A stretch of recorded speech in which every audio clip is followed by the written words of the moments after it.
Então, pessoal, chegamos à parte de aplicações e exercícios, que é o que vai nos guiar daqui para frente, né? O que nós temos para ver.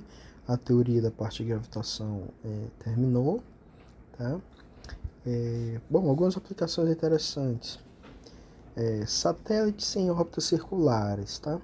Então, imagina que, como está descrito na figura, você tem aqui um satélite. Esse satélite tem uma velocidade v, né? Tá aqui ele tem velocidade v. E sobre ele atua uma força F, que é a força gravitacional, né? Essa força puxa ele para o centro e faz com que ele tenha esse movimento em torno da Terra. Tá? Essa força é necessária para mantê-lo em órbita da Terra. Quem é essa força? Bom, pela lei de Newton, essa força ela aponta para o centro, né? Para o centro da Terra, e ela pode ser calculada como se toda a massa da Terra estivesse no seu centro.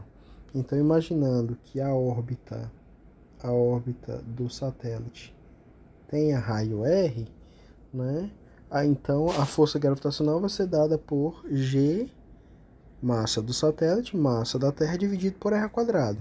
Mas essa força, ao mesmo tempo, é a força centrípeta, né? Então ela tem módulo igual à massa do satélite, velocidade do satélite ao quadrado, dividido pelo raio de movimento.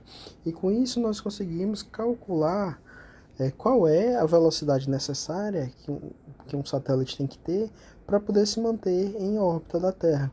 E ela é dada por raiz de Gm sobre R, onde G é a constante de Newton da gravitação universal, M é a massa da Terra e R o raio da órbita.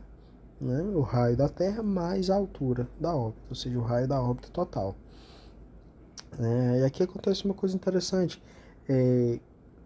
O período, o tempo que o satélite leva para dar uma volta completa, como ele tem velocidade constante, né, nós podemos pensar o seguinte: bom, v é igual ao comprimento de uma volta completa, que é 2πr, dividido pelo tempo. Né? Então, reescrevendo essa equação aqui, nós podemos escrever o t como sendo 2πr sobre v. E fazendo isso ao quadrado, escrevendo ao quadrado, reescrevendo dessa forma, nós temos t ao quadrado, v ao quadrado é igual a 4π ao quadrado, r ao quadrado. Ora, mas v ao quadrado nós sabemos quem é, porque nós já calculamos.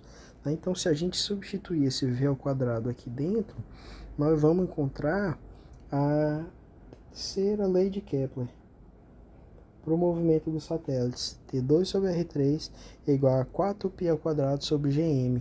E isso vale para todos os milhares de satélites que estão nesse momento em órbita da Terra. Tá? Então, da mesma forma que o movimento dos planetas em torno do Sol obedece à terceira lei de Kepler, também os satélites artificiais do planeta Terra obedecem seu movimento em torno da Terra. Um outro ponto interessante da gente conversar é sobre buracos negros. Tá, então vamos considerar a seguinte situação, vamos fazer considerações com base naquilo que a gente conhece, na física clássica que a gente estudou até aqui. Tá?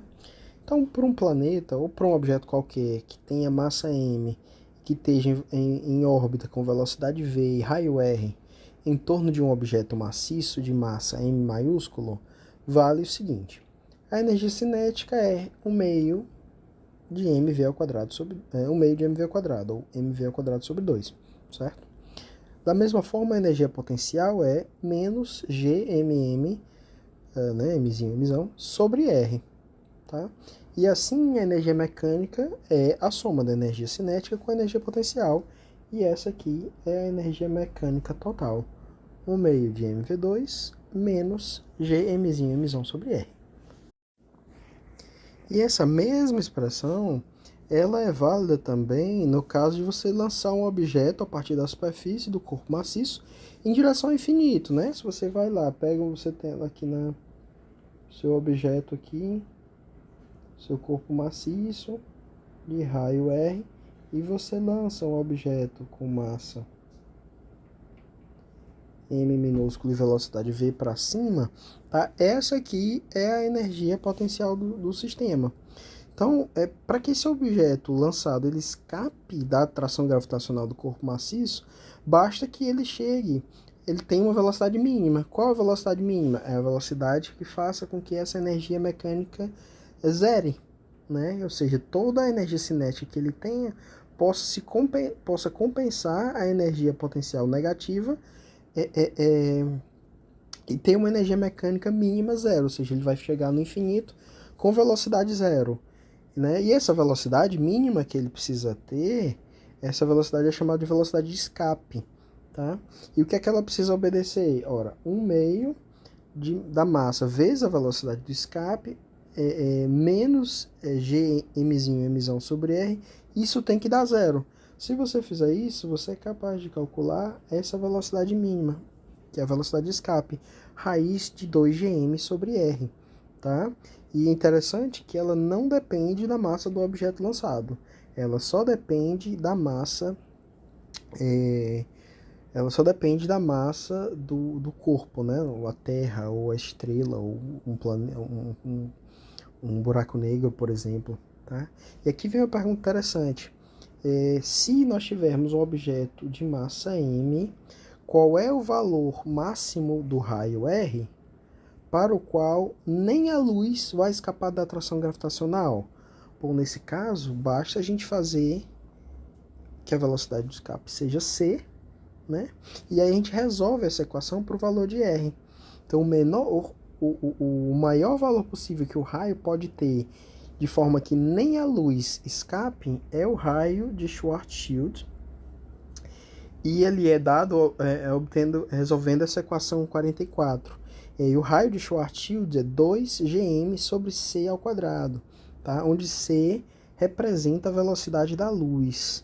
E esse objeto, um objeto que tem essa capacidade, né, de ter tanta massa e ter um raio tão pequeno, tanta massa concentrada num raio tão pequeno que nem a luz escapa dele, é conhecido como buraco negro. Tá? Essa é uma solução das equações da relatividade geral de Einstein, que Einstein derivou essas equações por volta de 1915, 1916, e rapidinho o Karl Schwarzschild, trabalhando nas trincheiras da Primeira Guerra Mundial, ele chegou nessa solução, né, que é uma solução esférica para um objeto tão massivo do qual nem a luz escapa. Tá? E por incrível que pareça, a gente usou aqui só física básica, a gente não falou em nada de relatividade geral, nada do tipo, e nós chegamos à mesma solução que o Schwarzschild chegou. Tá? Mas isso é uma coincidência, tá? Essa expressão 45 dá a expressão correta do raio de Schwarzschild, mas é absolutamente fortuito, né? Não há nenhum motivo para ser assim, tá? É apenas uma coincidência. E só para vocês terem ideia, para a Terra se transformar em um buraco negro, ela teria que ter um raio máximo de 8,8 milímetros. Se ela tivesse um raio de, no máximo, 8,8 milímetros, nem a luz conseguiria escapar da atração gravitacional da Terra. Tá? Já o Sol, por ser muito mais massivo, pode ter um raio maior. Na realidade, se o Sol tivesse um raio de até 2,9 quilômetros, ele se transformaria em um buraco negro, e a atração gravitacional dele, na superfície dele, seria tão forte que nem mesmo a luz escaparia.